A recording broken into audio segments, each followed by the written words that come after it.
Hi guys, it's PanelHopper here again, and I'm back to talk about episode 3 of the 60th anniversary Doctor Who special, The Giggle. Now, obviously, there's a huge thing to talk about in the last 10 minutes of that special, but we're going to talk about all the ways in which I liked this special first, before we talk about the implications of what happened. So, that was really, really very good indeed. It's a great, on its own as a story, it's a great special. Neil Patrick Harris, who I always had faith in as a really cool version of the Toymaker, he was awesome.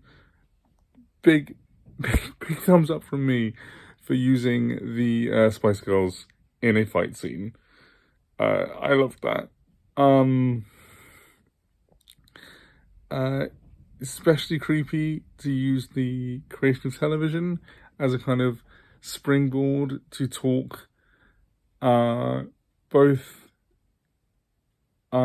directly and indirectly about the effect that screens are having on society, even the one being used to make this video and the one that you're using to watch it. I really liked that. Not the most subtle ever, but Doctor Who is not a subtle program. It never has been, really. That was really good. The visual effects for a lot of the Toymaker's illusions were also amazing. I remember thinking, I don't know if I mentioned it in my last video on Wild Blue Yonder, but I definitely thought Wild Blue Yonder was the weakest in terms of visual effects. This and the Star Beast make up for it. I mean, the wooden toy shop aesthetic is a great aesthetic, and they used that very well indeed.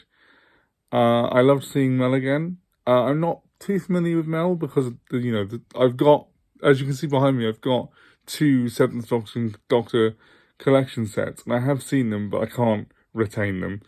I'm not a huge Seventh Doctor fan. But it was nice to see her again. It was nice to see her actually being used as a character rather than just the Screamer, which was what she was known for mostly in the classic era.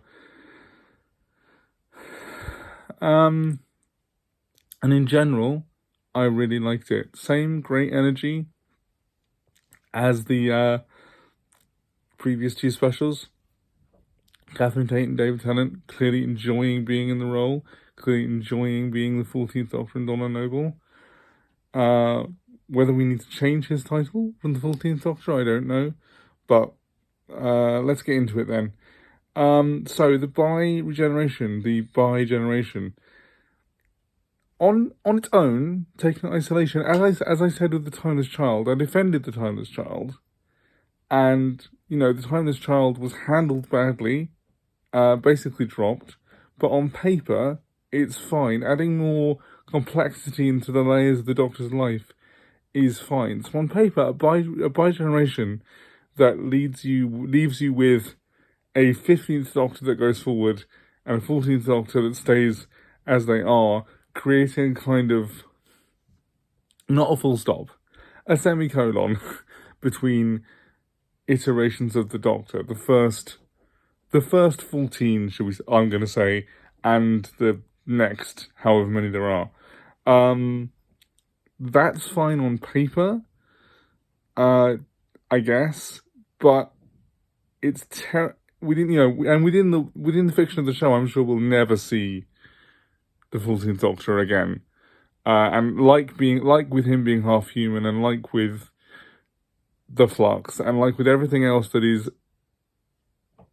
canon complex but structurally very inconvenient, I think that it will just be really difficult and to think about and easy to gloss over.